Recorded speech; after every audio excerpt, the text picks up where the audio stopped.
Never thought that I could love someone like this. Seeing you, I can't help but reminisce. In my mind, everything fades away. Time is all we have, gotta live each second. And I wanna tell you that you always lift the weight off of my shoulders, taking on the world together, as long as you just.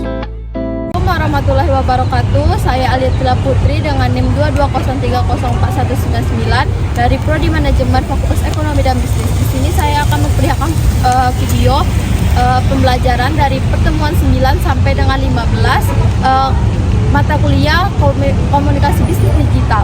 Selamat menyaksikan.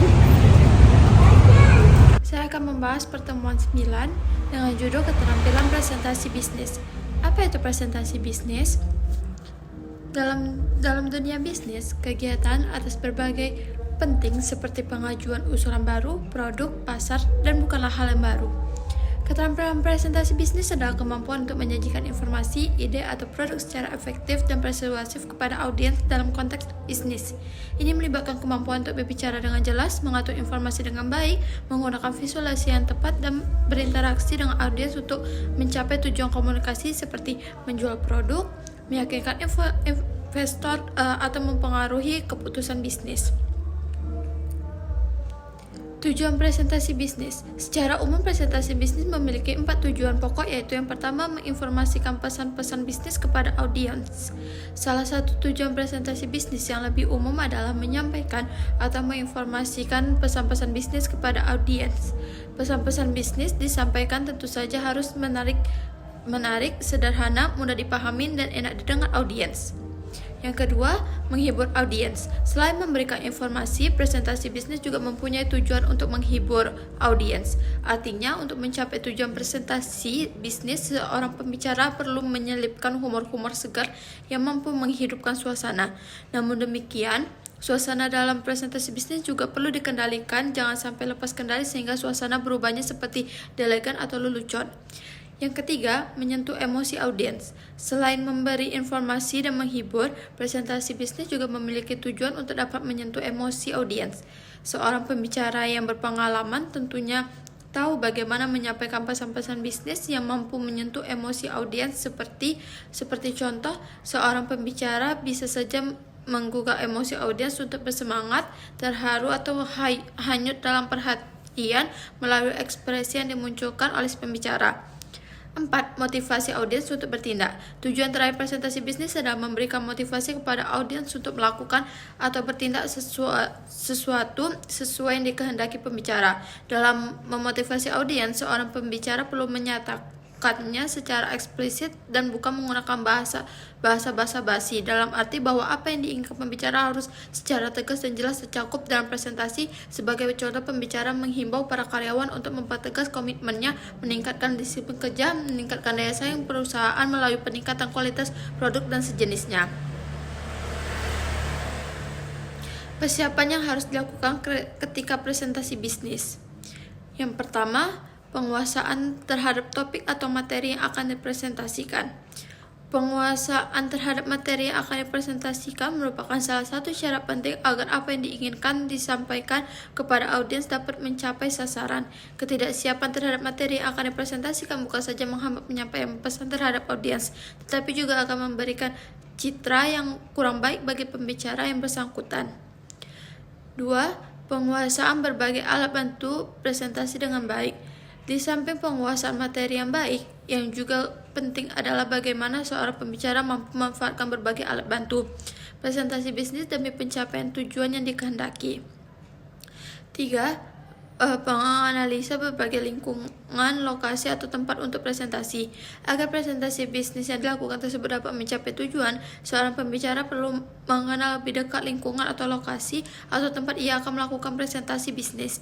Pemahaman terhadap lingkungan atau suasana lokasi untuk presentasi bisnis tersebut akan memberikan kemudahan kepada seorang pembicara dalam mengatur alat bantu presentasi yang sesuai dengan suasana lokasi tersebut. Struktur di dalam presentasi bisnis. Yang pertama, pendahuluan.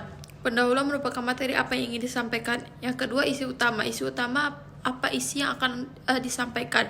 Yang ketiga, kesimpulan.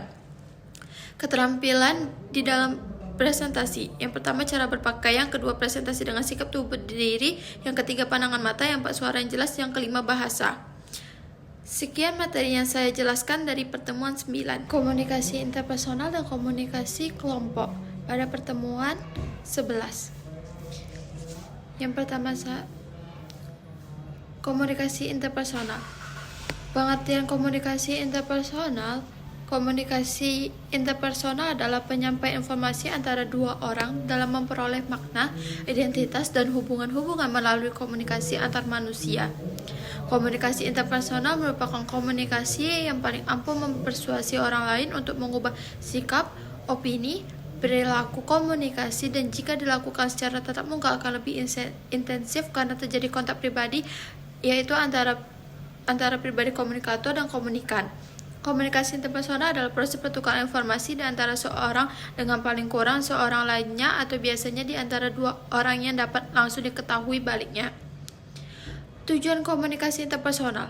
Seorang berkomunikasi dengan orang lain tentu saja mempunyai tujuan tertentu, termasuk di dalamnya komunikasi interpersonal. Ada beberapa tujuan yang ingin dicapai di dalam komunikasi interpersonal dalam bisnis, antara lain: yang pertama, menyampaikan informasi ketika berkomunikasi dengan orang lain. Tentu saja seseorang memiliki berbagai macam tujuan dan harapan. Salah satu di antaranya adalah untuk menyampaikan informasi kepada orang lain agar orang lain tersebut mengetahui sesuatu. Sebagai contoh, di dalam perusahaan mengenalkan suatu produk terbaru kepada publik di mana mereka menyampaikan informasi tentang keunggulan, manfaat, dan kelebihan produk ini, dan publik akan mengetahui informasi produk tersebut. 2. Berbagai pengalaman. Selain menyampaikan informasi, komunikan antar pribadi juga memiliki tujuan untuk saling membagi pengalaman pada orang lain mengenai hal-hal yang telah dialami. 3. Menumbuhkan simpati. Simpati adalah suatu sikap positif yang muncul dari lubuk hati yang paling dalam untuk ikut merasakan bagaimana derita, musibah, kesedihan, dan kepiluan yang sedang dirasakan oleh orang lain. Komunikasi juga dapat dilakukan untuk menumbuhkan rasa simpati seseorang kepada orang lain. Berbagai cara untuk menumbuhkan rasa simpati seseorang kepada orang lain antara lain dapat dilakukan dalam bentuk dukungan moral, bantuan dana, obat-obatan, aneka barang, dan bantuan pokok. 4. Melakukan kerjasama. Tujuan komunikasi interpersonal yang lainnya adalah untuk melakukan kerjasama antara seseorang dengan orang lain untuk mencapai suatu tujuan tertentu, untuk melakukan sesuatu yang bermanfaat bagi kedua belah pihak.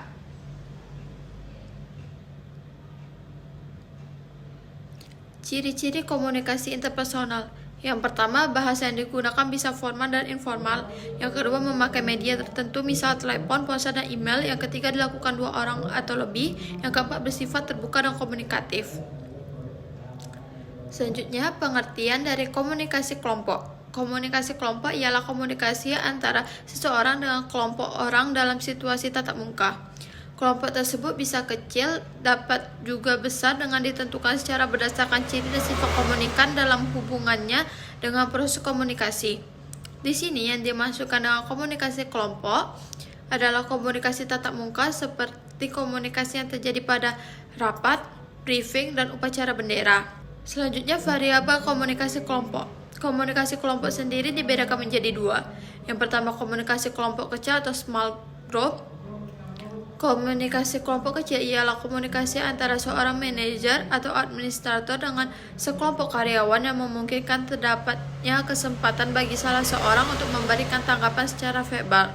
Dengan lain perkataan, dalam komunikasi kelompok kecil, pemimpin dapat melakukan komunikasi antar personal dengan salah satu seorang peserta kelompok. 2. Komunikasi kelompok besar atau large group.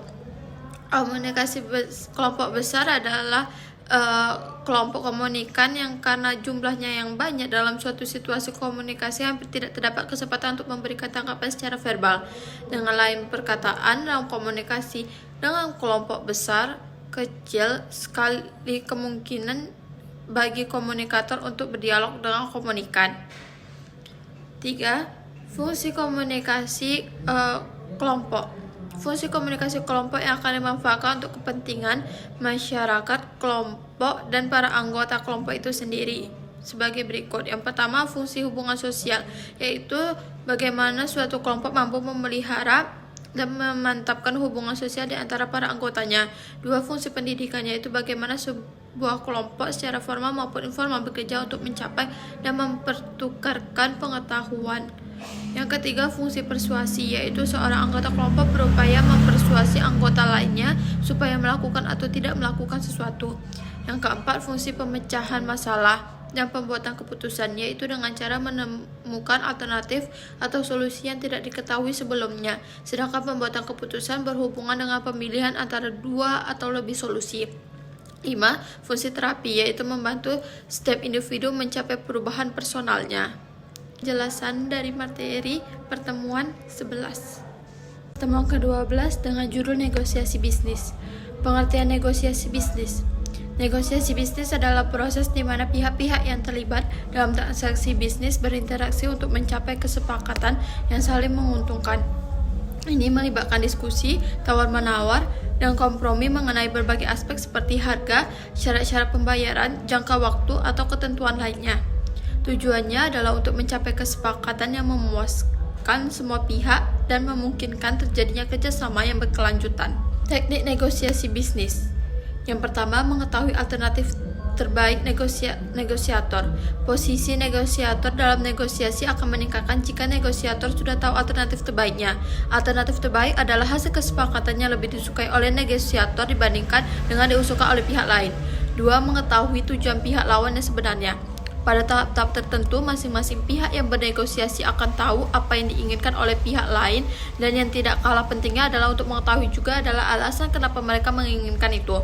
Negosiator akan memiliki sebuah keunggulan dan berada dalam posisi yang bisa menghasilkan kesepakatan lebih baik jika negosiator memahami apa yang menjadi motivasi pihak lain dan alasan tersembunyi apa yang berada di belakang posisi mereka. 3. Mengendalikan setting. Ada alasannya logis kenapa para negosiator profesional punya aturan dasar untuk selalu melakukan pembicaraan di tempat yang netral, misalnya hotel atau ruang konferensi. Negosiator yang tidak berpengalaman biasanya gagal untuk menyadari bahwa pihak lain akan mendapatkan keuntungan jika negosiator dilakukan di wilayah pihak lain tersebut. Keuntungan yang didapat oleh pihak lain tersebut misalnya mereka akan merasa lebih nyaman, punya dan bisa mengakses semua informasi dengan mudah, mengontrol berbagai faktor lingkungan. Tahapan negosiasi. Yang pertama, tahapan sebelum negosiasi dimulai. Yang kedua, tahapan selama berlangsungnya negosiasi. Yang ketiga, tahapan sesudah negosiasi. Karakteristik negosiasi. Yang pertama, senantiasa melibatkan orang lain, baik sebagai individual, perwakilan organisasi atau perusahaan sendiri, atau dalam kelompok. 2. Memiliki ancaman terjadinya atau di dalamnya mengandung konflik yang terjadi kesepakatan dalam akhir negosiasi. Yang ketiga, ujung dari negosiasi adalah adanya kesepakatan yang diambil oleh kedua belah pihak. Manfaat negosiasi. Yang pertama, kesepakatan yang menguntungkan. Negosiasi dapat menciptakan kesepakatan yang saling menguntungkan bagi semua pihak yang terlibat, memungkinkan untuk mencapai tujuan bisnis mereka. 2. Hubungan yang baik. Negosiasi yang berhasil dapat memperkuat antara pihak-pihak yang terlibat, menciptakan dasar untuk kerjasama jangka panjang. Yang ketiga, penyelesaian konflik. Negosiasi membantu dalam penyelesaian konflik atau perbedaan antara pihak-pihak yang terlibat, mencegah terjadinya masalah yang besar.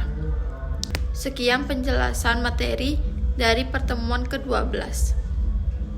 Pertemuan 13 dengan judul Etika dalam Komunikasi Bisnis. Pengertian etika komunikasi bisnis.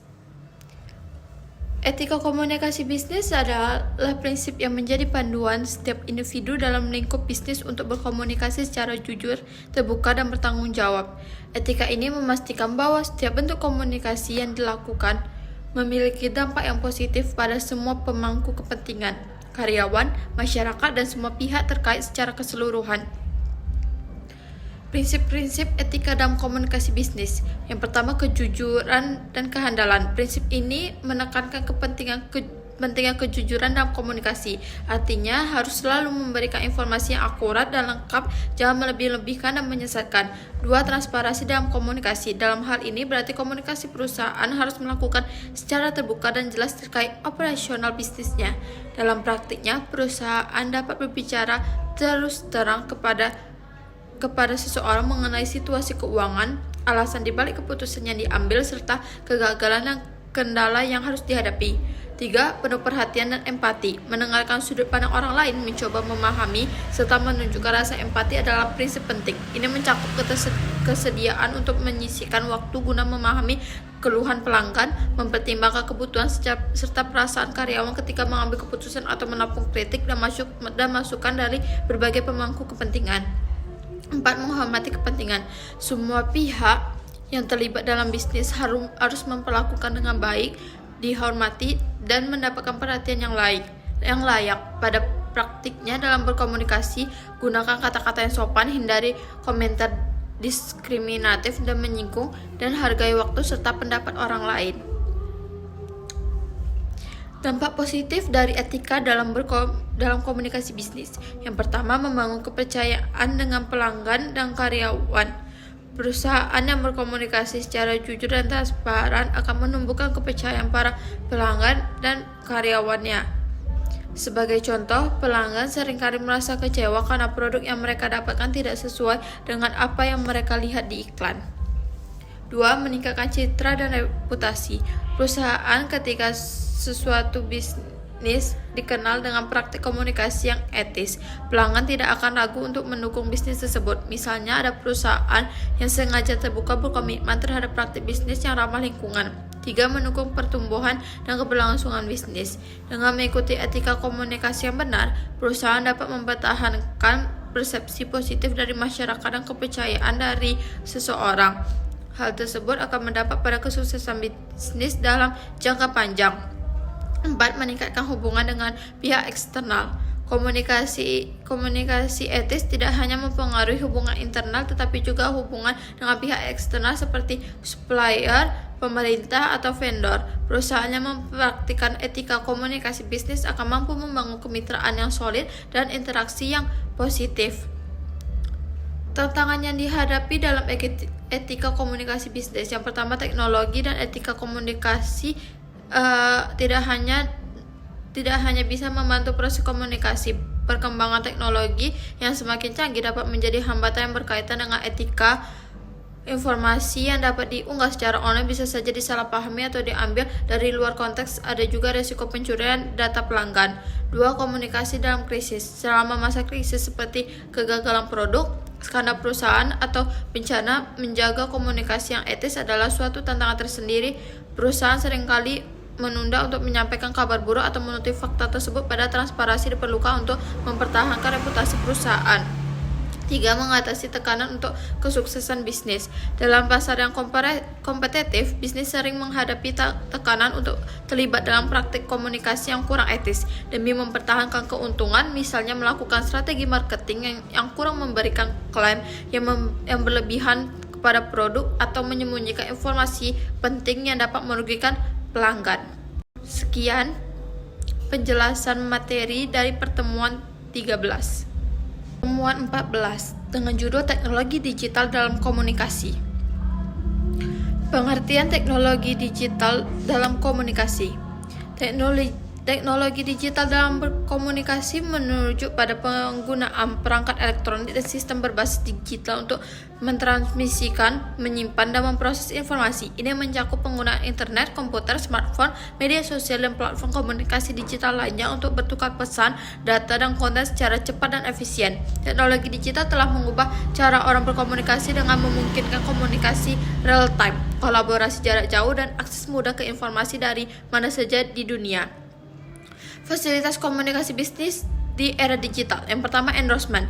Endorsement adalah suatu istilah yang dipakai untuk memasang iklan dengan cara disampaikan oleh pemilik blog, sosial media, atau promotor lainnya, contoh selebgram atau influencer lewat unggahan sosial medianya. 2. Penawaran via email. Penawaran produk atau jasa masih kerap diterbitkan melalui email. Selain dapat membuat kiriman dengan kuota yang besar, email dijadikan barang bukti aktivitas bisnis. 3. Telemarketing. Telemarketing adalah aktivitas memasarkan suatu produk atau jasa melalui telepon. Contohnya mendapatkan telepon penawaran seperti pinjaman, kartu kredit, atau paket pariwisata, dan lainnya. Masih dirasakan mengganggu. Untuk itu kita harus mengetahui peta demografis dan waktu yang tepat saat akan melakukan telemarketing. Tantangan komunikasi bisnis di era digital. Yang pertama, hambatan teknis. Hambatan jenis ini timbul karena lingkungan yang memberikan dampak pencegahan terhadap kelancaran pengiriman dan penerima pesan. Di sisi teknologi, keterbatasan fasilitas dan peralatan komunikasi akan semakin berkurang dengan adanya temuan baru di bidang teknologi komunikasi dan sistem informasi, sehingga saluran komunikasi dalam media komunikasi dapat diandalkan serta lebih efisien. 2. Hambatan semantik. Gangguan semantik menjadi hambatan dalam proses penyampaian, pengertian atau ide secara efektif. Semantik adalah studi atas pengertian yang diunggah lewat bahasa. Suatu pesan yang kurang jelas akan tetap menjadi tidak jelas bagaimanapun baiknya transmisi untuk menghindari miskomunikasi. 3. Hambatan manusiawi. Hambatan jenis ini muncul dari masalah-masalah pribadi yang dihadapi oleh orang-orang yang terlibat dalam komunikasi, baik komunikator maupun komunikan. Yang pertama, hambatan yang berasal dari perbedaan individual manusia seperti perbedaan persepsi, umur, keadaan, emosi, status, keterampilan, mendengarkan, pencarian informasi, penyayang informasi. Yang kedua, hambatan yang ditimbulkan oleh iklim psikologis dalam organisasi atau lingkungan sosial dan budaya seperti suasana dan iklim kerja serta nilai yang dianut. Manfaat teknologi digital dalam komunikasi bisnis. Yang pertama, bisnis dilakukan secara online. Yang kedua, menekan biaya modal dan biaya operasi. Yang kedua, lebih cepat terhubung dengan konsumen. Yang keempat, memudahkan proses transaksi. Sekian penjelasan materi dari pertemuan 14.